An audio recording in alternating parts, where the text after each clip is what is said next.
Assalamualaikum warahmatullahi wabarakatuh.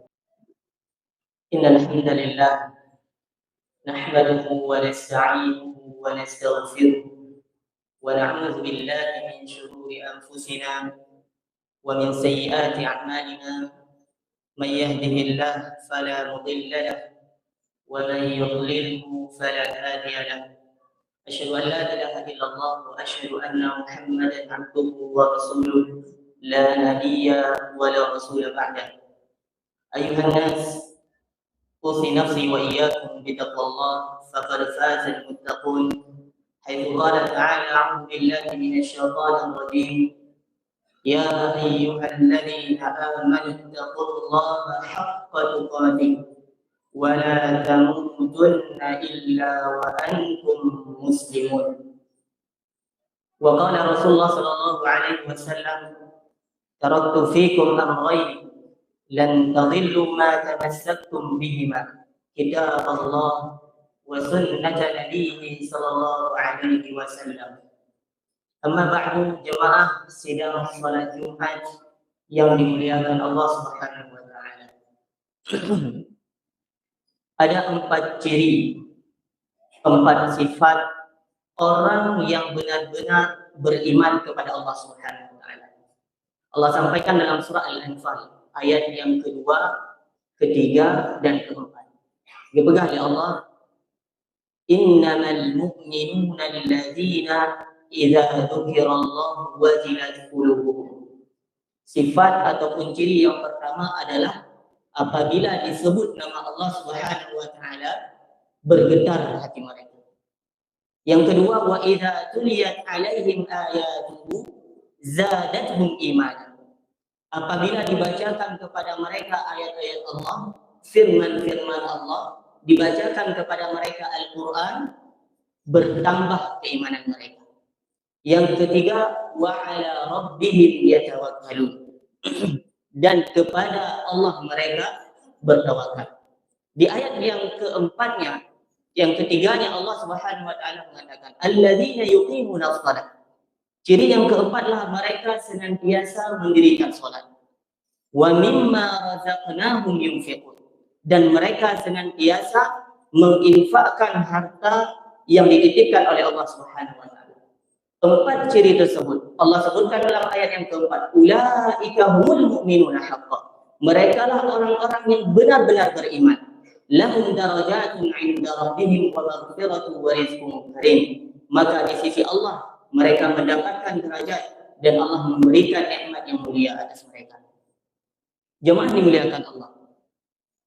Pernahkah terlintas di dalam benak kita, bahkan setiap kali Jumat imam membacakan surat Al-A'la? Bahkan ketika salat hari raya pun, baik itu hari raya Idul Fitri dan hari raya Idul Adha, dibacakan surah Al-A'la. Bahkan salat witir, jika kita melaksanakan salat witir setiap malamnya, juga sunnahnya membacakan surah Al-A'la. Ada apa dengan surah Al-A'la? Apakah ketika kita mendengarkan imam setiap Jumat, kita menghadiri Jumat, bertambah keimanan kita sebagaimana yang Allah sampaikan dalam surah Al-Anfal? Apakah setiap kali kita mendengarkan imam membaca sabbihisma rabbikal a'la dan seterusnya, apakah kita menjadi lebih baik? Apakah amalan kita, taat kita kepada Allah Subhanahu wa taala semakin meningkat? Oleh karena itu jemaah dimuliakan Allah, pada kesempatan Jumat yang mulia ini, kurang lebih 30 menit ke depan, kita ingin mengajak jemaah sekalian untuk mentadabburi surat Al-A'la dengan harapan semoga bertambah keimanan kita, bertambah yakin kita kepada Allah Subhanahu wa taala, bertambah takut ketika kita melanggar syariat-syariat Allah Subhanahu wa taala. Di ayat pertama Allah Subhanahu wa taala berfirman, sabbihisma rabbikal a'la. Allah diperintahkan kepada kita untuk bertasbih kepadanya. Gimana tasbihnya? Subhanallah, itu adalah tasbih. Bukankah Rasulullah sallallahu alaihi wasallam menyampaikan kalimatani khafifatani 'ala lisan, thaqilatani fil mizan, habibatani ila rahman. Subhanallah wa bihamdi subhanallahil azim. Tasbih yang sangat ringan di lisan, sangat berat timbangannya, sangat dicintai oleh Allah Subhanahu wa taala. Akan tetapi betapa banyak di antara kita yang lalai mengamalkannya. Padahal sangat mudah untuk kita ucapkan dimanapun dan di kapanpun. Subhanallah wa bihamdi subhanallah. Kemudian al-a'la merupakan asma' min asma'illah. Allah yang maha tinggi. Sehingga memberikan pesan kepada kita sebagai hamba, tidak berhak bagi kita untuk sombong atas apa yang Allah titipkan kepada kita. Bukankah iblis la'natullah alaihi dikeluarkan dari surga karena dia sombong? Wa qulna lil malaikati isjudu li adama fasajadu illa iblis aba wastakbar. Dia enggan dan sombong. Dia merasa dirinya lebih baik, khalaqtani min nar wa khalaqtahu min tin. Aku diciptakan dari api sedangkan Adam diciptakan dari tanah. Sehingga dikeluarkan dari surganya Allah Subhanahu. Dan itu merupakan dosa pertama yang dilakukan oleh iblis. Jemaah dimuliakan Allah. Di ayat yang kedua, Allah Subhanahu wa taala mengatakan, "Alladzi khalaqa fasawwa." Dialah yang menciptakan dan menyempurnakan penciptaan. Ketika getahnya dibacakan oleh imam ataupun mendengar ayat Al-Quran ataupun kita membacanya sendiri, ketika kita mengetahui dan yakin bahwasanya Allah Subhanahu wa taala sang pencipta yang mencipta seluruhnya yang ada di langit dan ada di bumi dan seluruh isinya, maka getahnya sebagai manusia harus tahu visi dan misi daripada penciptaan tersebut. Wa ma khalaqtul jinna wal insa illa liya'budun. Penciptaan kita adalah untuk beribadah kepada Allah Subhanahu wa taala. Sehingga ketika seorang hamba dia yakin dan mengerti benar bahwasanya hidupnya untuk beribadah, maka dia akan pastikan setiap perkataannya, setiap perbuatannya, setiap gerak-geriknya, setiap langkahnya itu bernilai ibadah. Inna salati wa nusuki wa mahyaya wa mamati lillahi rabbil alamin. Sesungguhnya salatku, ibadahku, matiku, hidupku hanya untuk Allah, Tuhan semesta alam. Jadi ketika kita meyakini bahwasanya Allah yang menciptakan, maka kita akan berhati-hati dalam beramal. Bertanya sebelum bertingkah, bertanya sebelum berkata, bertanya sebelum berbuat. Apakah amalan yang lo lakukan ini adalah baik atau tidak? Apakah bernilai ibadah atau tidak? Jika amalan itu adalah perbuatan yang mubah, niatkan untuk ibadah agar bernilai pahala. Apa jauh mubah? Ketika kita niatkan agar kita kuat beribadah kepada Allah, bernilai pahala. Kemudian di ayat berikutnya Allah Subhanahu wa taala berfirman, "Walladzi qaddara fahada." Allah lah yang telah mentakdirkan segala sesuatu dan memberikan petunjuk. Semua yang terjadi di alam semesta ini telah Allah takdirkan. Ada yang unik kepada orang-orang yang beriman. Rasulullah Shallallahu Alaihi Wasallam bersabda, "Ajaban li amri mu'min, inna amrahu kullahu khair." Sungguh sangat menakjubkan kondisi orang mukmin ini. Kenapa? Semua kondisinya itu baik. Ya, idza asabathu sarra syakar, fakana khairan lah. Apabila dia ditimpa ataupun diberikan kebahagiaan, kesenangan, dia bersyukur kepada Allah Subhanahu wa taala. Dan apabila idza asabathu dharra sabar, apabila ditimpa dengan kesusahan, kemelaratan, ya, sesuatu yang dia tidak senangi, dia bersabar. Fakana khairan, itu yang terbaik baginya. Ini rumus kehidupan yang dimuliakan Allah. Rumus kehidupan yang disampaikan oleh Rasulullah Shallallahu Alaihi Wasallam ketika Allah memberikan kepada kita kebahagiaan, kenyamanan hidup, finansial yang baik, maka kita harus bersyukur kepada Allah. Jika kita tidak demikian, maka kita harus bersabar. Dua-duanya memiliki kebaikan. Dan setiap yang Allah takdirkan bagi kita, itu merupakan kebaikan untuk kita. Kemudian Allah Subhanahu wa taala berfirman, "Wallazi akhrajal mar'a faja'alahu ghutha'an ahwa." Dua ayat ini jemaah yang dimuliakan Allah. Sebagian mufassir menyebutkannya tentang perumpamaan daripada dunia. Perumpamaan dunia ini bagaikan pertumbuhan yang kita lihat, dia bertumbuh, kemudian berwarna hijau, lama-kelamaan dia akan menjadi hitam, kemudian dia akan mati. Begitulah siklus daripada kehidupan. Kita dilahirkan, kita berkembang, kemudian kita akan wafat dan kembali kepada Allah Subhanahu wa taala. Bayangkan jamaah, setiap kali Jumat Allah Subhanahu wa taala dengan kasih sayangnya, dengan pesan cintanya dalam surah Al-A'la menyampaikan kepada kita tentang perumpamaan dunia ini, mengingatkan kita selalu akan kematian, mengingatkan kita selalu akan di mana kita akan kembali kepada Allah Subhanahu wa taala. Bahkan Rasulullah sallallahu alaihi wasallam bersabda, "Akthiru dzikra hadhimil ladzat." Perbanyaklah kalian mengingat pemutus segala kenikmatan, yakni al-maut, yaitu kematian. Munyo setiap uro gedanyo salat witir dan kita bacakan surah Al-A'la dan kita mentadaburinya, maka kita akan sangat berhati-hati dalam bersalat. Kita akan selalu bertanya pada diri kita, bagaimana saya nantinya di akhirat? Apakah saya menjadi dan termasuk orang-orang yang baik atau termasuk orang-orang yang diazab oleh Allah Subhanahu wa taala? Kita akan berhati-hati setiap kali beramal. Dan kita akan selalu pastikan setiap amalan kita itu bernilai ibadah. Karena kenapa? Karena kita diingatkan oleh Allah akan sebuah kematian di mana kita akan mempertanggungjawabkannya. Faman ya'mal mithqala dzarratin khairan yarah. Sedikit saja amal kebaikan yang kita lihat, kita lakukan, kita akan melihatnya. Wa man ya'mal mithqala dzarratin syarran yarah. Bacut amal keburukan yang dilakukan juga kita akan lihat. Oleh karena itu kita perlu bertobat kepada Allah Subhanahu wa taala, memperbaiki diri, mengintrospeksi diri. Jadi ketika Allah menyampaikan surat cintanya kepada kita, Allah pengen kita yang baik neraka. Allah pengen kita yang baik rasakan azab di nerakanya. Ya, oleh karena itu perlu kita memperbaiki diri agar menjadi lebih baik. Kemudian di ayat berikutnya jemaah dimuliakan Allah. Sanuqri'uka fala tansa illa ma syaa Allah innahu ya'lamul jahra wa ma yakhfa.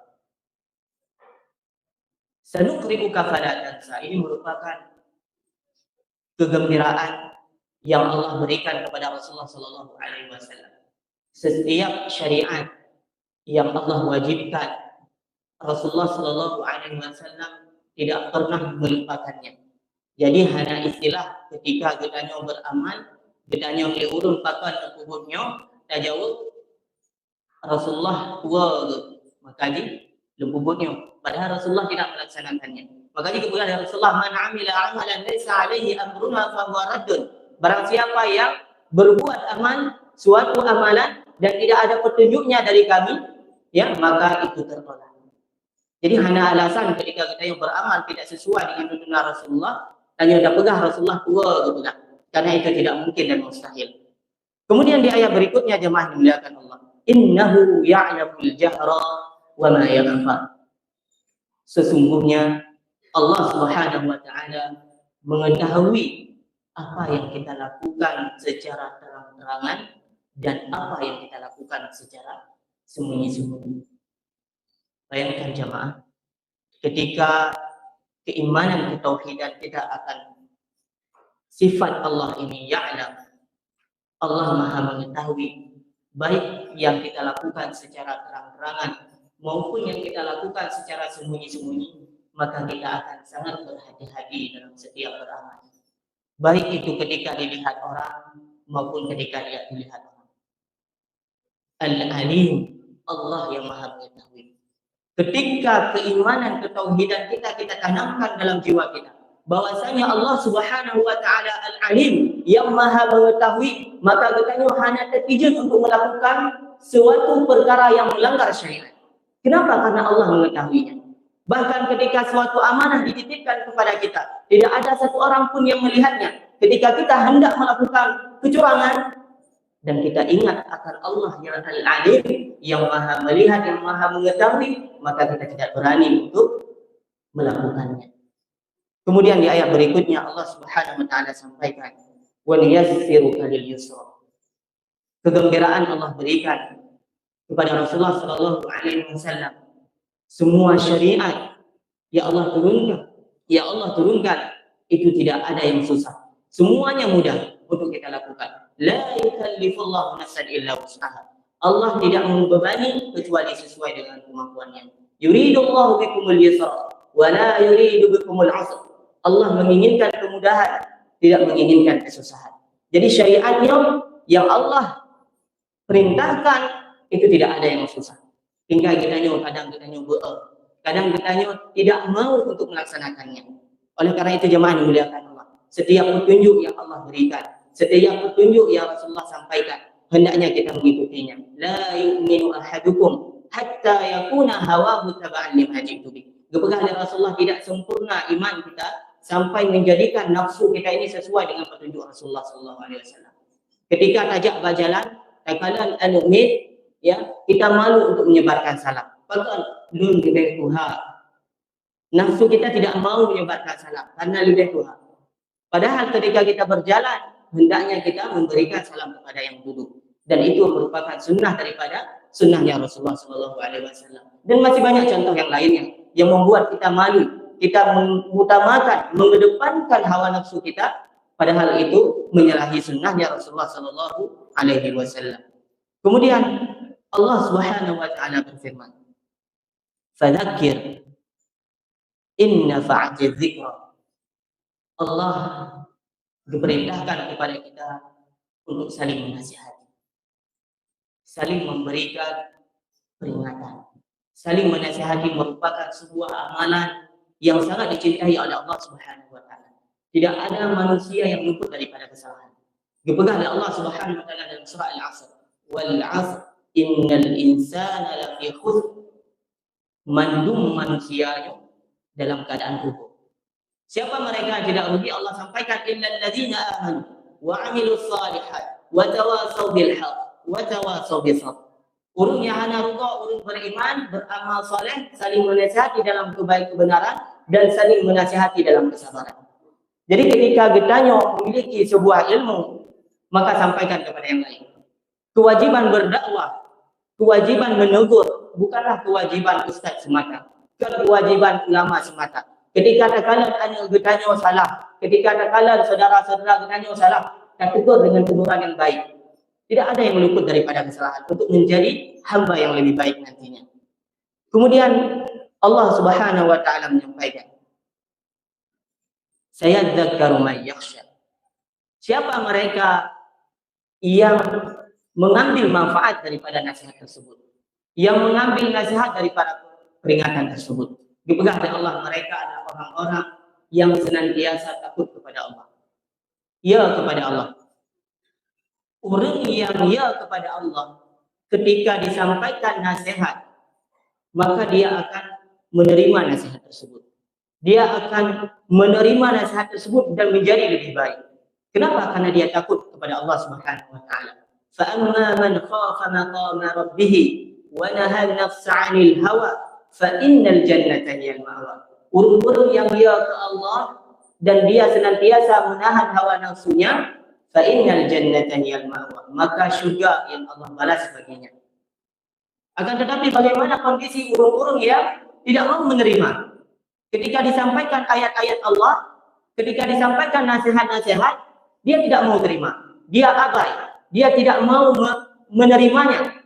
Bahkan dia marah terkadang terhadap orang yang menasihatinya. Kepada Allah Subhanahu wa taala, wa yatajannabuha al-ashqa alladhi yasla an-nar al-kubra. Maka Allah Subhanahu wa taala akan memasukkan mereka ke dalam apinya yang sangat pedih. Wal iyad billah jemaah yang dimuliakan Allah Subhanahu wa taala, agar kita tidak sampai masuk kepada golongan ini. Dan ketika kita masuk dalam golongan ini, wal iyad billah, itu hati kita tetap tertutup. Dan itu Allah sampaikan dalam surah Al-An'am. Orang-orang yang diberikan orang-orang yang melakukan kemaksiatan, kemudian mereka diberikan nasihat dan mereka tidak mau menerimanya, qasat qulubuhum, hati mereka ini keras, getuk oleh Allah Subhanahu wa taala. Wa zayyana lahum syaitan, dan syaitan menghiasi amalan mereka. Sehingga setiap mereka melakukan amal keburukan, setiap mereka melakukan amal kemaksiatan, hanayale, tidak lagi ada rasa takut dalam jiwa mereka. Tidak ada lagi rasa gundah dalam jiwa mereka. Bahkan biasa, dan syaitan telah menghiasinya. Makanya dibuka oleh Allah dalam surah Al-An'am ayat 20, falamma nasu ma dzukiru bihi fatahna 'alaihim abwaaba kulli syai'. Dan ini sangat mengerikan jemaah yang Allah. Kondisi urung-urung yang abai terhadap nasihat, tidak mau menerima nasihat. Dia tahu dirinya sedang dalam kondisi sedang berbuat dosa, berbuat maksiat, bahkan melakukan proyek yang melanggar syariat, diberikan nasihat dengan ayat-ayat Allah Subhanahu wa taala dan dia abai, tidak mau mendengarkannya. Apakah Allah akan mengazabkannya? Tidak. Allah hendak azab. Bagaimana sikap Allah terhadap mereka? Falamma nasu ma dzukiru bihi, ketika mereka abai terhadap nasihat yang kami berikan, fatahna 'alaihim abwaaba kulli syai'. Fatahna 'alaihim abwaaba kulli syai'. Kami bukakan kepada mereka semua kesenangan di dunia ini. Hana gadib oleh Allah, hana ditegur oleh Allah. Bahkan terasa mudah untuk melakukan kemaksiatan tersebut, terasa mudah untuk melakukan pelanggaran syariat tersebut. Bahkan Allah membukakan pintu kenikmatan tersebut di dunia. Akan tetapi hatta farihu bima utu akhadnahum baghtatan fa idahum mublisun. Suatu saat Allah akan mengazab mereka, mengambil mereka tiba-tiba, sedangkan mereka dalam keadaan tidak sadar diri. Waliyadu billah jemaah, Allah gejok nyawang gedanyo ketika gedanyo sedang melakukan kemaksiatan. Waliyadu billah, Allah gejok nyawang gedanyo sedang kita melakukan sebuah proyek yang melanggar syariat Allah Subhanahu wa taala. Waliyadu billah jemaah yang muliakan Allah, gedanyo gejok nyawang oleh Allah sedang kita mencari harta dengan jalan yang haram. Waliyadu billah. Sehingga Allah Subhanahu wa taala menyampaikan kepada kita, "Tsumma la yamutu fiha wa la yahya." Gepiya oleh Allah Subhanahu wa taala. Tapi kalau gepiya pura-pura bibit, kondisi urang-urang yang kamu neraka, la yamutu fiha wa la yahya. Mereka udip han matihan. Sehingga orang-orang yang masuk neraka mereka berharap agar mati, niat terasa. Ya, akan tetapi mereka selalu dalam keadaan matihan udiphan, dihisab oleh Allah Subhanahu wa taala, dimasukkan ke dalam api neraka, tidak ada istirahat bagi mereka. Waliyadu billah. Kemudian di ayat berikutnya Allah Subhanahu wa taala memberikan gambaran orang-orang yang beruntung, orang-orang yang sukses dunia dan akhirat. Dipegang oleh Allah, qad aflaha man tazakka. Beruntunglah mereka orang-orang yang senantiasa memperbaiki diri, orang yang senantiasa mengintrospeksi diri, orang yang senantiasa memperbaiki dirinya menjadi lebih baik, orang yang senantiasa menghilangkan dari jiwanya sifat-sifat yang tidak baik, akhlak-akhlak yang tidak baik, perlakuan-perlakuan yang tidak baik. Mereka itu beruntung, kata Allah. Siapa mereka lagi yang beruntung? Wa dzakara isma rabbih fa shalla. Mereka senantiasa mengingat Allah Subhanahu wa taala. Fa shalla, dan mereka salat. Ketika azan berkumandang mereka penuhi waktu salat. Mereka penuhi panggilan Allah Subhanahu wa taala. Jemaah yang dimuliakan Allah, menyatakan dalam ayat ini, wa dzakara isma rabbih fa shalla, itu mencakup a'zamul fi'l qaul, a'zamu af'al atau fi'lul qauliyah wa af'aliyah. Perbuatan yang paling dicintai Allah dan perkataan yang sangat dicintai Allah. Gimana maksudnya? Dipegang dari Rasulullah sallallahu alaihi wasallam, afdalul kalam ila Allah arba'. Perkataan yang paling baik yang sangat dicintai oleh Allah Subhanahu wa taala ada 4. Subhanallah walhamdulillah wa la ilaha illallah wallahu akbar. Yang perkataan yang paling dicintai oleh Allah Subhanahu wa taala. Dan itu adalah zikir. Wa dzakara isma rabbih, berzikir kepada Allah. Fasalla. Fasalla adalah perbuatan yang sangat dicintai oleh Allah. Menyobunuh perbuatan, menyobunuh perkataan, perbuatan. Rasulullah ditanyakan, Su'ilan Nabi sallallahu alaihi wasallam, ayu amalin ahabbu ila Allah. Perbuatan yang sangat dicintai oleh Allah. Bukan dari Rasulullah. As-salatu ala waktiha. Salat pada waktunya. Benar azan berkumandang, dia tinggalkan pekerjaannya, dia penuhi panggilan Allah Subhanahu wa taala. Dia tidak mau termasuk daripada orang-orang fawailul lil musallin alladzina hum an salatihim sahun. Urung-urung yang ruga, urung-urung yang celaka, yang menunda-nunda waktu salat sampai keluar waktu salat. Ia takut kepada Allah Subhanahu wa taala. Satu ayat menggambarkan perkataan yang paling baik dan perbuatan yang paling baik. Nasihat yang bagaimana lagi yang ingin kita dapatkan kalau bukan dengan Al-Quran jemaah mulia. Bayangkan setiap Jumat terkadang genanya tua, akan tetapi ketika kita sholat Jumat, imam membacakan surah Al-A'la, wa dzakara isma rabbih fa shalla. Tanyakan pada diri kita, bagaimana kondisi saya dengan zikrullah, dengan mengingat Allah? Bagaimana kondisi saya dengan sholat? Allah kepingin kita agak tanya bet sampai kita mau dalam api neraka. Cinta sekali Allah Subhanahu wa taala pada hamba-Nya. Sampai-sampai Allah Subhanahu wa taala mengatakan setelah wa dzakara isma rabbih fa shalla bal tu'thiruna al-hayat. Akan tetapi manusia ini dengan nasihat yang disampaikan, pelajaran yang disampaikan, peringatan yang disampaikan, mereka lebih mengutamakan dunia daripada akhirat. Jangan sampai kita menjadi seperti orang kafir yang mempunyai sifat yang Allah sampaikan dalam surah Al-Insan, inna haula'i yuhibbuna al-'ajila wa yadharuna wara'ahum yawman thaqila. Orang kafir mereka lebih mencintai dunia yang hanya sementara, mengumpulkan harta yang ada di dunia, mencapai segala yang mereka inginkan di dunia, akan tetapi mereka tinggalkan akhirat di belakang mereka, yang merupakan akhirat adalah hari yang berat untuk kita lewati.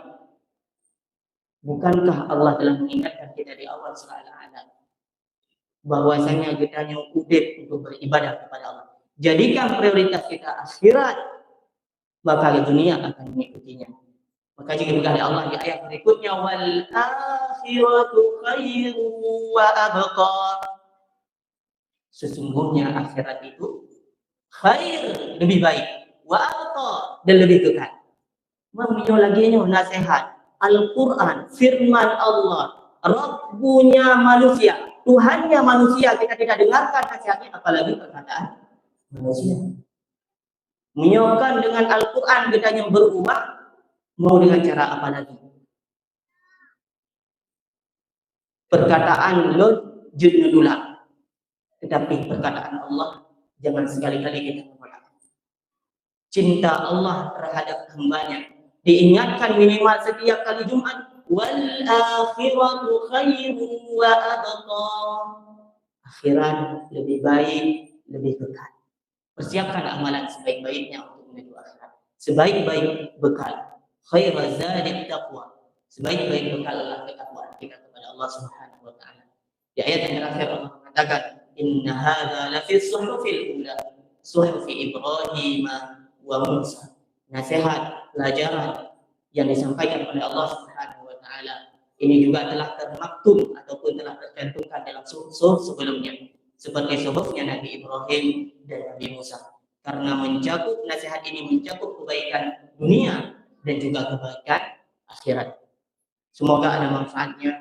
Semoga setelah kita memahami makna tadabbur daripada surah Al-A'la ini, jemaah muliakan Allah, kita semakin meningkat keimanan kita, semakin serius kita kepada Allah Subhanahu wa taala dalam beribadah, dan kita semakin takut akan siksaannya Allah Subhanahu wa taala. Aqulu qawli hadza wa astaghfirullah li wa lakum fastaghfiruhu innahu huwal ghafurur